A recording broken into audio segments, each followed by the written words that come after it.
I was 60 the spring my daughter decided I should grow smaller. The air in my apartment smelled faintly of lemon oil and printer ink, the kind of clean that comes from wiping down secondhand furniture before dawn, while spreadsheets glow on a laptop like a small, stubborn moon. I had just finished reconciling vendor invoices for a client who called me dear in emails, and ma'am on Zoom, and I remember looking at my reflection in the blank screen after I shut it down. A woman looked back, hair clipped up, because it made me feel lighter. A face mapped with years of keeping other people's schedules intact, the kind of steady gaze you only earn after standing quietly at the edge of so many rooms. If I pressed my palms to the table, I could still feel the hum of what I'd built, modest on the outside, concealed on purpose, almost ridiculous to anyone who didn't understand, but strong enough to carry me like a bridge over water I used to fear. When you're a mother and you get divorced at 59, everyone has a script for you. Downsize, volunteer somewhere, try a watercolor class, date but carefully. It sounds generous, yet there's a message inside all that advice, like a folded note you pretend not to see, stay small enough to make everyone comfortable. I tried. I swear I tried. I went to the free yoga class at the community center and learned how the body remembers what the mind wants to forget. I bought basil and kept it on my windowsill. I called my daughter twice a week and listened to her talk about a promotion, a ring, a venue with chandeliers, and a staircase that made people gasp. Act your age, she told me once, laughing the way daughters laugh when they think they're throwing a soft, affectionate pillow and not a stone. I don't mean don't be happy, Mom. I just mean, you know, don't make it complicated. I was 60 and the world wanted me to be uncomplicated. But a layoff has a way of setting a fire where the fear used to be. 30 years of being the person in the office who knew how to keep the lights on, budgeting, breathing through crisis, making order out of appetites, had given me a set of bones stronger than anyone realized. At first, I called what I was doing consulting because it sounded polite and small enough to fit in a sentence. I made a logo in a Word document and named the company after my initials, DT Enterprises. It looked like something printed at a pharmacy kiosk, which made me love it more. It didn't ask to be admired. It asked to work. It's funny the difference between talking and building. Talking feels like balloons. Building feels like bricks. I stopped saying what I was going to do and started sending contracts. I learned to keep a ledger as if it were a diary, every entry an answered prayer disguised as due diligence. I learned that men who would never let me into their meetings at 40 would sign under my terms at 60 if they believed I was the calm that would get them from a sinking quarter to the next shore. I learned that I could step into the fractured arteries of a company and find the pulse. If you've ever held a crying infant and felt your own breathing teach them how to breathe, you know what I mean. That was me walking into small boardrooms with my sensible shoes and my quiet voice teaching things to steady themselves. My daughter never asked for details. She assumed details were a costume I had put on. In her head, I was a sweet, grieving woman playing entrepreneur, like a child who liked to arrange plastic cash registers and pretend she ran the world. She loved me. Yes, love in a daughter is a rope with many knots, but she didn't know me. That's the part that made my throat ache as if I had swallowed something too large. She didn't know me and she didn't want to. Please don't talk about your business at the wedding, she said, her fingers laced with excitement and stress as we stood in a bridal boutique where the mirrors multiplied her youth 100 times. Jake's boss is coming, some of his colleagues.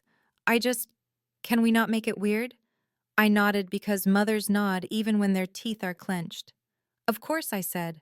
I want your day to be perfect. If I'm honest, there was a part of me that was relieved. Success at my age is a delicate animal. You don't lead it through a loud room. You let it sleep and grow in the quiet until it is strong enough to step out of the shadows without flinching.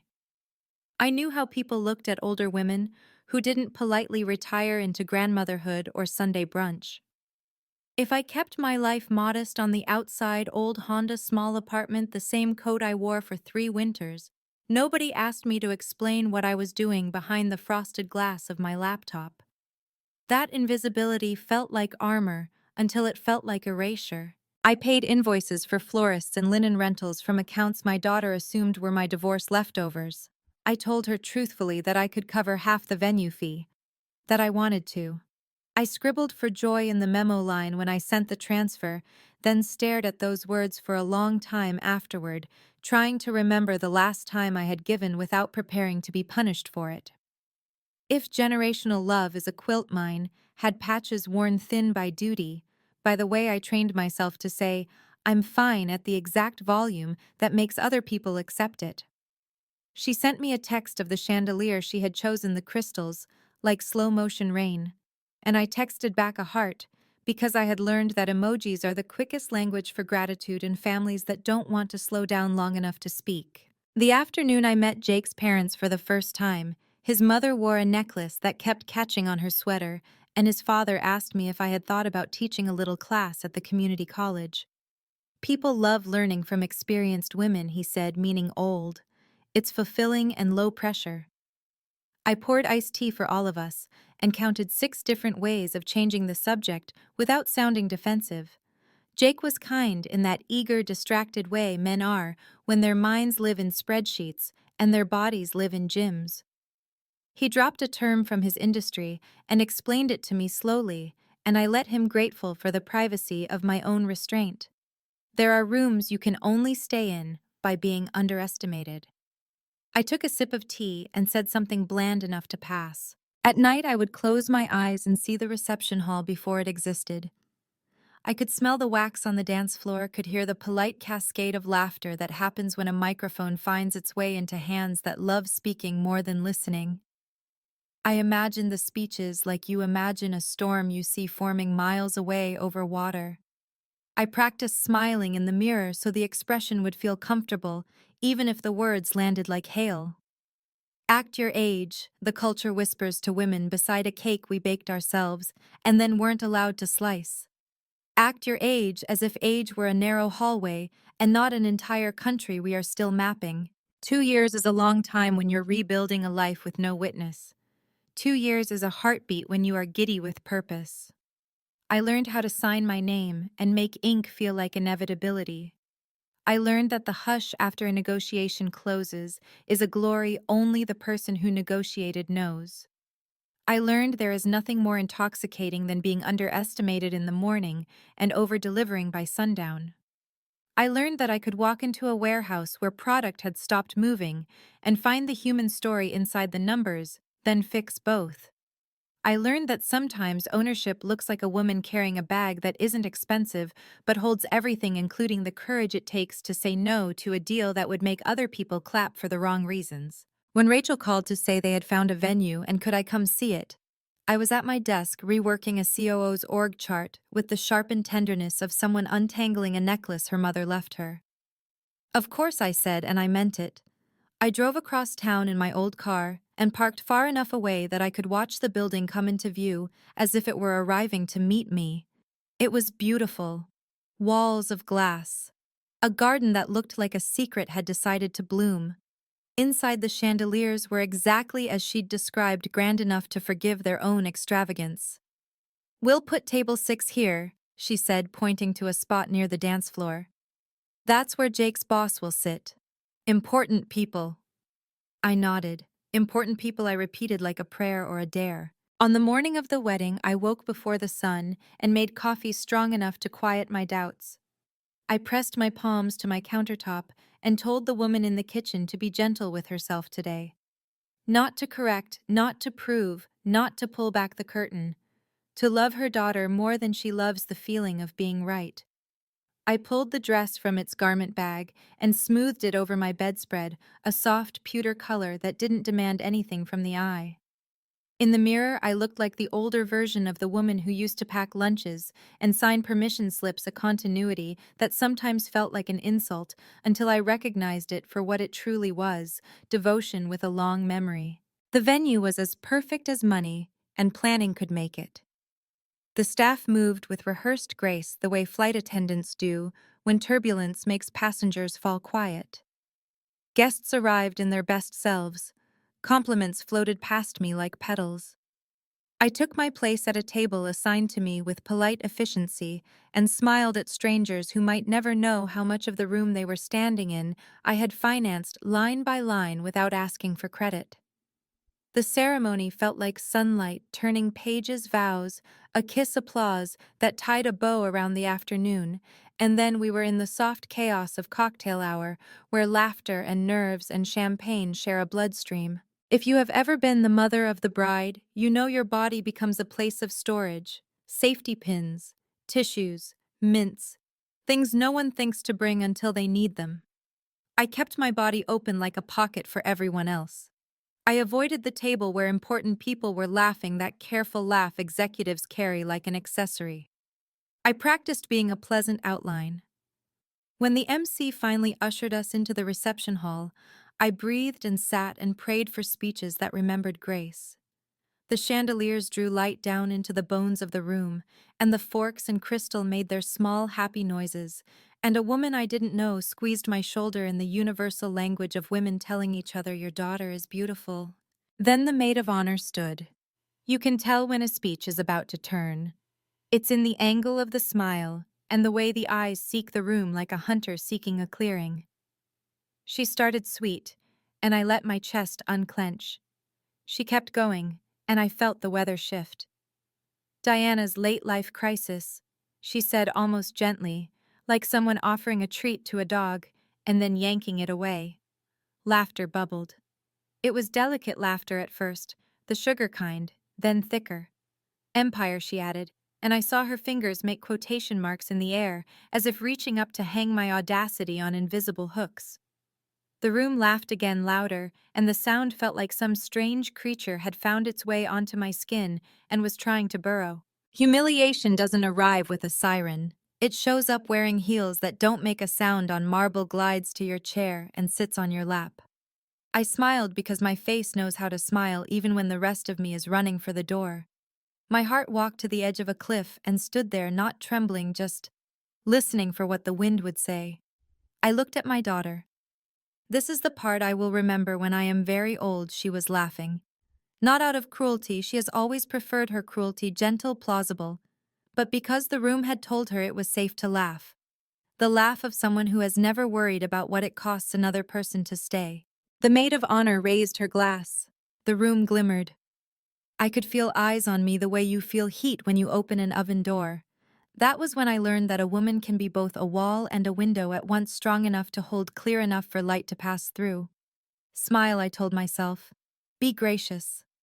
I pressed my fingertips to the underside of the table and touched the edge of the life I had built where no one could see it. It was still there, solid and calm, a ship I had constructed plank by plank. I breathed. I sipped water. I studied the chandelier until its crystals blurred into stars. I thought with a clarity that surprised me, when this is over, I will not go back to being small. Then my daughter stood to speak, and the room leaned toward her the way people lean toward light. I watched the microphone find her mouth, watched her inhale the room as if it were oxygen and not air. I knew my role. I would smile. I would bless. I would swallow whatever needed swallowing to keep her evening unmarred. But as she turned toward me, her mother, and let the first sentence fall warm and sharp, I understood that there are storms you survive by sheltering, and storms you survive by stepping outside and letting the rain tell the truth about what it touches. She smiled into the microphone, that small, performative smile daughters give when they want the audience to think they're charmingly teasing, but not cruel. "My mom," she began, drawing out the word until it became both a title and an accusation, "has been on quite the adventure lately." The pause was surgical. "She calls it building a business empire." The word empire hung in the air like a balloon filled with poison gas. Laughter burst around her, easy, eager, obedient laughter. Every sound after that came through water. I watched faces I didn't know lean toward one another with that special delight people reserve for gossip that's been approved by the source. I saw waiters pause with their trays mid-air. I saw Jake looking up at her, his hand on her waist, proud of her timing, the effortless cruelty of youth disguised as wit. I pressed the edge of my napkin against my palms, leaving damp crescents of sweat, and told myself to breathe through it. I thought of the nights I'd stayed up to transfer money for her down payment the way she used to fall asleep on my lap when thunderstorms scared her. I thought of every version of love that requires silence. And we keep telling her, Rachel continued, that some dreams have expiration dates. Right, Mom? The crowd howled. A man at the next table slapped the tablecloth. Even the DJ, poor man, laughed before remembering his professionalism. I smiled because the alternative was to cry, and women my age know tears invite pity faster than laughter kills it. I wanted to disappear. Instead, I looked down at my hands and saw that they weren't shaking. That surprised me. Somewhere underneath humiliation, there was a stillness forming, dense and deliberate, like wet cement setting in sunlight. When she finally sat down, flushed and triumphant, Jake kissed her cheek. The room erupted into applause. I clapped too, because that's what a mother does when her child performs, even if the performance is a public execution delivered with floral centerpieces and champagne. Later, as plates were cleared and music softened into background, gold guests began to approach me with the benevolent condescension of people complimenting a volunteer actor. "Good for you," Diana once said. "It's inspiring trying something new at your age." At your age, the phrase that turns years into chains. Another leaned in, wine-sweet breath brushing my ear. "My neighbor sells handmade soaps online. You two should talk." I nodded, smiled, said thank you, all the while thinking of the stack of non-disclosure agreements waiting in my inbox. The contracts I'd signed in rooms with views higher than any of these people had ever stood. The companies that now lived under the umbrella of my initials. DT. Jake found me near the bar. "Don't take it to heart," he said, patting my shoulder as if I were a well-meaning intern. "She was just joking. We're proud of you, really. It's great that you're keeping busy." Keeping busy. I looked at him and realized he had no idea that the salary his company paid him came from a budget I had personally approved 3 months ago. "Of course," I said. "I'm happy for you both. Just don't stress about this business thing, okay? It's supposed to be fun." Fun! The word landed between us like a dull coin. I excused myself to the restroom and locked the door. The fluorescent light hummed the mirror, humming back a reflection I almost didn't recognize. My lipstick had faded. My eyes were dry. Not red, not wet, just hollowed out. I leaned on the sink and whispered to my own face, "You built something real." It wasn't comfort. It was a reminder. When I walked out, the hallway felt longer than before. Near the entrance to the dining room, I caught fragments of Rachel's voice. "She means well," she was saying to a bridesmaid, laughter tucked beneath her tone. "It's just, she needs something to feel relevant, you know." The friend giggled. "At least she's not dating again." "No kidding." Their laughter followed me back into the reception hall, light and merciless. I sat down just as the band struck the first chords of a love song. Around me, guests were swaying, clinking glasses, living inside their moment. My moment, apparently, was to endure. I reached for my water glass, but a voice interrupted. Mrs. Thompson, a tall man, stood beside the table. Gray hair, precise suit, polite confusion flickering in his eyes. "I'm Robert Anderson. I work with Jake at Sterling Tech." "Ah, the boss." "Of course," I said, my smile automatic. "Lovely to meet you." He extended a hand. "Jake tells me you're in consulting." "Yes," I said, "operations and acquisitions." "Impressive. Mostly local businesses." "Midsize," I replied. "Tech sector." His eyebrows lifted, a millimeter, curiosity peaked. "Any names I might know?" I took a slow sip of water, tasting the decision in the air. Months of pretending had built a habit. Revelation felt foreign in my mouth. But then I saw Rachel across the room, radiant in her gown, laughing with the same people who had laughed at me, and something in my chest loosened. "Sterling Technologies," I said. He blinked. "Pardon?" "I recently acquired Sterling Technologies." The silence between us was instant and alive. His face shifted from courtesy to calculation to shock in a breath. "You're D. Thompson." I nodded. He exhaled a laugh that wasn't a laugh. "Good Lord, you're my boss." "Technically," I said softly, "yes." Color drained from his face. My apologies. Everyone's been..." He looked around the room as if seeing it for the first time, recognizing the hierarchy inverted right before his eyes. "Please," I said, "not tonight." "But they need to know," he whispered. "No," I said, "not yet." He hesitated, torn between discretion and indignation on my behalf. Then Jake appeared beside him, casual, clueless. "Everything okay here?" Anderson's throat tightened around words he hadn't yet chosen. Perfectly fine, I said quickly. Jake chuckled. Mom's telling you about her little projects, huh? Anderson looked at me, seeking permission. I gave him none. Jake grinned. She's adorable when she talks business.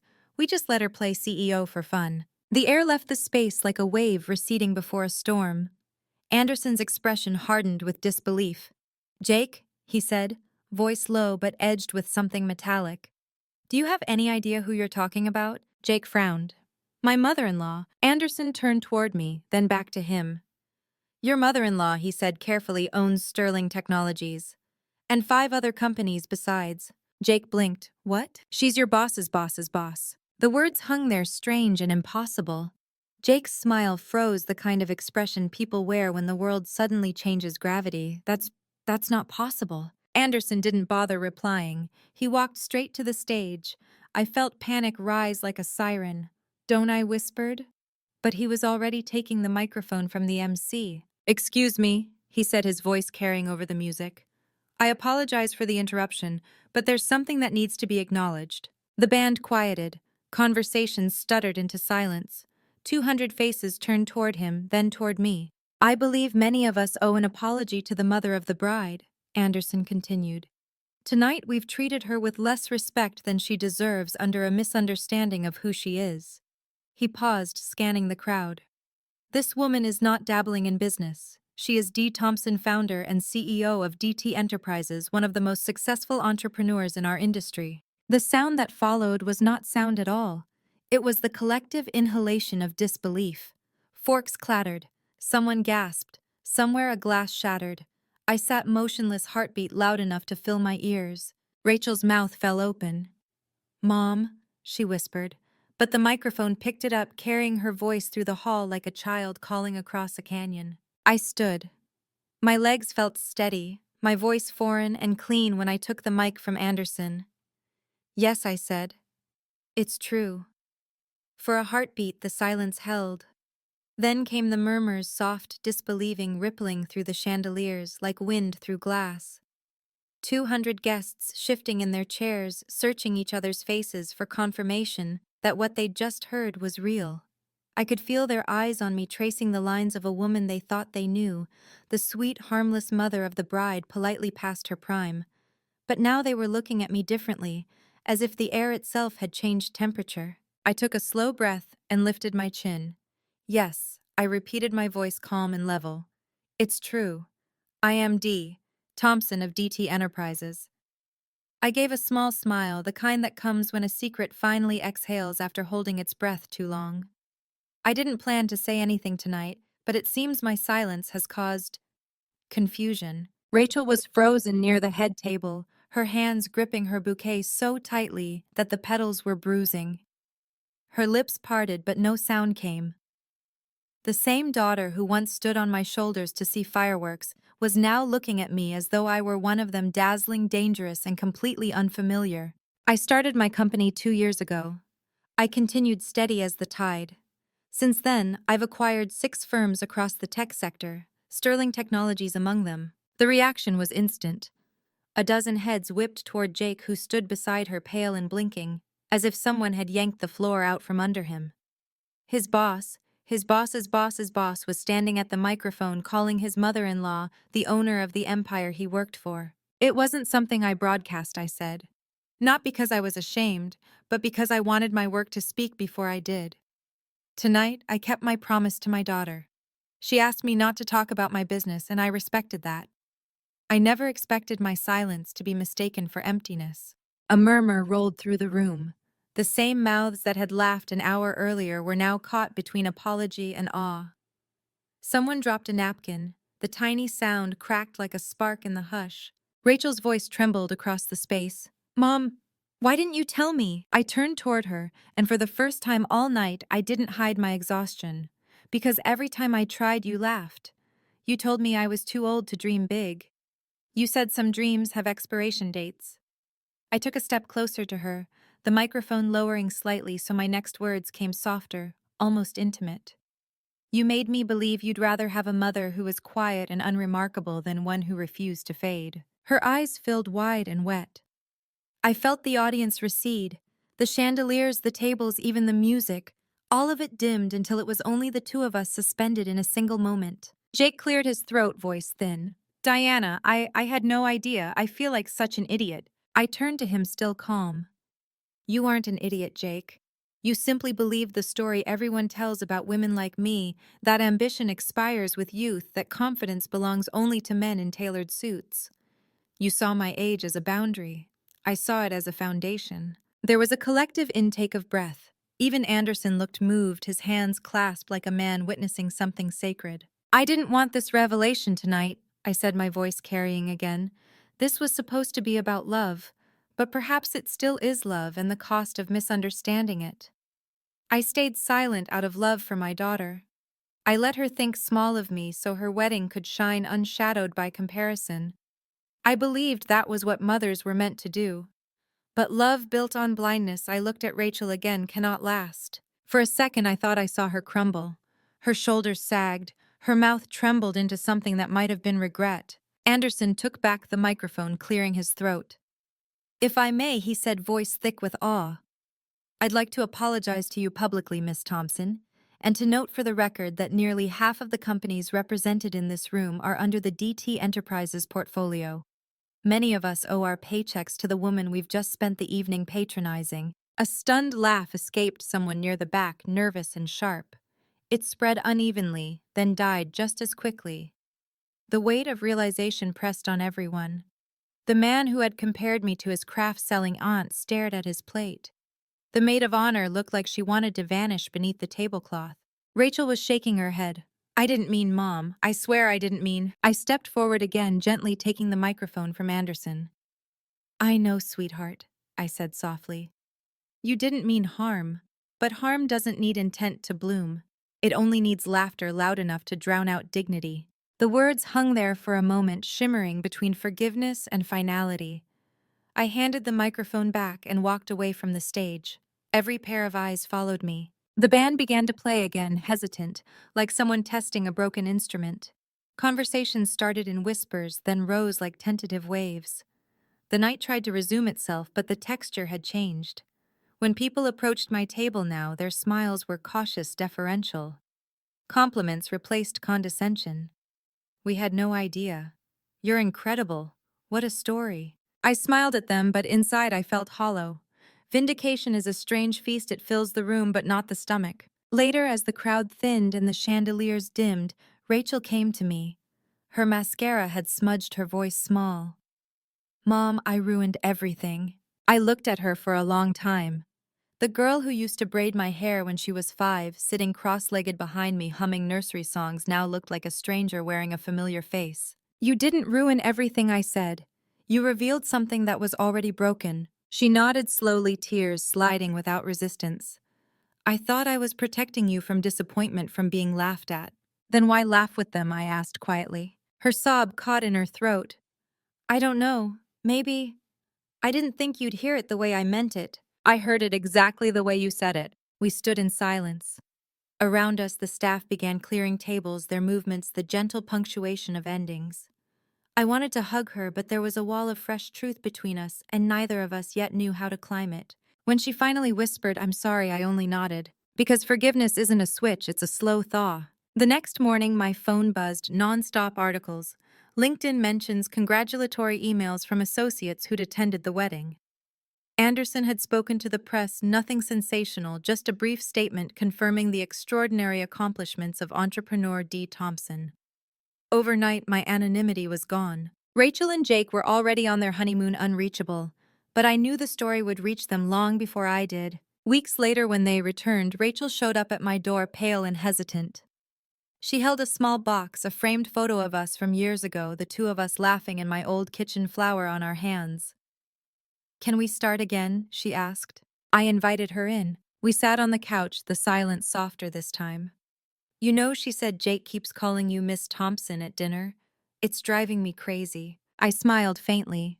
Maybe respect sounds strange when you're not used to it. She looked down, embarrassed. I just want things to be okay. They will be, I said. Eventually. But it has to start with seeing me clearly. Outside, evening light painted the room gold. She reached for my hand, tentative but sincere, and I let her. For the first time, her fingers didn't feel like a child's grasp. They felt like a woman's attempt at rebuilding a bridge. I thought of that wedding night of humiliation turned revelation of how truth can sometimes rescue you by burning everything first. And I whispered mostly to myself, never underestimate a woman who's done being underestimated. In the months that followed, the echoes of that night lingered like perfume after a storm, sweet, sharp, impossible to forget. Every time I passed the mirror in my office, I caught a glimpse of that moment frozen in my memory. 200 faces, staring my daughter's eyes wide with shame and disbelief, and me standing under the glow of chandeliers, finally unmasked. Vindication had come swiftly and publicly, but healing moved slower. Rachel and I spoke carefully at first, as if our words were fragile glass that might shatter if handled too firmly. She apologized often, not just with her mouth, but with gestures, flowers left on my doorstep, long text messages filled with half-formed thoughts, invitations to lunch that always ended with her crying quietly in the car. I didn't rush her. Some lessons are meant to ache. It wasn't revenge I had wanted that night, it was recognition. But recognition, I learned, is not the same as understanding. The world finally saw me, but Rachel was still learning how. Jake was different too. At family dinners, he now greeted me with the wary respect of a man who had once patted his CEO's shoulder and called her cute. He asked about market trends, mergers, even took notes when I spoke, though his ears burned crimson the whole time. I found his discomfort strangely endearing. Humility looks good on people who've never worn it before. My sister stopped sending me job postings for retirement-friendly roles. Instead, she bragged to her friends that her big sister was some kind of corporate magician. Friends from my old office called, asking for advice for introductions for mentorship. The same people who once pitied me for being laid off now wanted to learn how I'd rebuilt from ashes. It would have been easy to feel smug, but smugness is just insecurity wearing lipstick. What I felt was quieter peace, maybe, or the beginning of it. 6 months after the wedding, Rachel suggested we try therapy. I agreed mostly for her sake, though part of me needed it too. The first session was awkward. She sat with her hands in her lap, eyes darting anywhere but me. I guess I just didn't realize how much I'd turned into Dad, she said at one point, her voice small. Always assuming I knew better. Always thinking your way was embarrassing. I let her words sit between us. She needed to say them, and I needed to hear them without softening their edges. You grew up watching me make myself smaller so other people could feel big, I said quietly. Maybe I taught you that, but I'm done teaching you that now. Her eyes glistened. I don't deserve your forgiveness. No, I said, but I'll give it anyway, because I deserve peace. In the weeks that followed, something remarkable happened. Rachel began to ask questions not out of politeness, but genuine curiosity. She wanted to understand what I did, how I had done it, why I'd kept it hidden. I told her everything, the fear of starting over, the thrill of signing my first acquisition, the nights I sat up rewriting proposals until dawn. She listened. Really listened for the first time in years. One evening she asked, "Do you ever regret not telling us sooner?" I smiled. "Sometimes, but if I'd told you then, you wouldn't have heard me. You can't pour water into a closed cup." We laughed softly. For once the laughter didn't sting. Jake, to his credit, changed too. He started calling me for advice, not about business strategy, but about leadership. "You make people follow you without fear," he said once. "I don't know how you do that." By remembering what it feels like not to be heard, I replied, "Power means nothing if you forget that." Anderson became a close ally, almost a friend. He'd call with updates on Sterling Tech's quarterly growth, always ending with a wry, "Still can't believe I met you at your daughter's wedding." We laughed about it sometimes, though. Part of him still looked haunted by the memory of that night's awkward revelation. The funny thing about being underestimated is that it gives you freedom. People expect nothing, so everything you build belongs entirely to you. But when the world finally sees what you've made, you must learn to exist in the light without shrinking. I was still learning. By the following spring, DT Enterprises had expanded further, 2 new acquisitions, a dozen new employees, and my name appearing in business magazines I'd once read in waiting rooms. The interviews always wanted to talk about age as if 60-something were a magic trick instead of a simple continuation of living. "What's your secret?" one journalist asked. "There is no secret," I said. "You just stop asking permission." On my 63rd birthday, Rachel and Jake hosted a small dinner for me. No chandeliers this time, no speeches, just laughter, homemade pasta, and the scent of candles burning low. Halfway through dessert, Rachel raised her glass. To my mother, she said, voice steady but emotional, for teaching me that strength doesn't come from being the loudest in the room, it comes from being the one who stays standing when everyone else stops believing. Her eyes met mine. There was no guilt in them anymore, just pride, the quiet kind that feels like home. I lifted my glass and smiled. And to you, I said, for learning what love sounds like when it tells the truth. After everyone left, I stood by the window and watched the lights of the city flicker below. Somewhere out there, deals were being made, deadlines chased, dreams rising and collapsing and being rebuilt again. I felt the pulse of it all, and it felt like mine. I thought back to that wedding night, the humiliation, the laughter, the sting of being dismissed, and realized something I hadn't before. That night wasn't my breaking point. It was my unveiling, because sometimes karma doesn't come dressed as revenge. Sometimes it comes as revelation, the quiet kind that leaves everyone else speechless while you finally breathe. So yes, my daughter mocked me at the wedding I paid for, but in doing so, she gave me a stage I never asked for, and an ending I'll never forget. And now when people ask me what success feels like at 63, I tell them this. It feels like peace. It feels like freedom. It feels like walking into a room where people once laughed at you and smiling because you no longer need their approval to feel whole. If my story touched you or reminded you of your own second beginning, I'd love to hear it. Leave a comment, share your thoughts. Subscribe to join this growing family of dreamers who know that our best chapters don't end when others expect them to. They begin exactly where the world stops watching. Thank you for listening. End.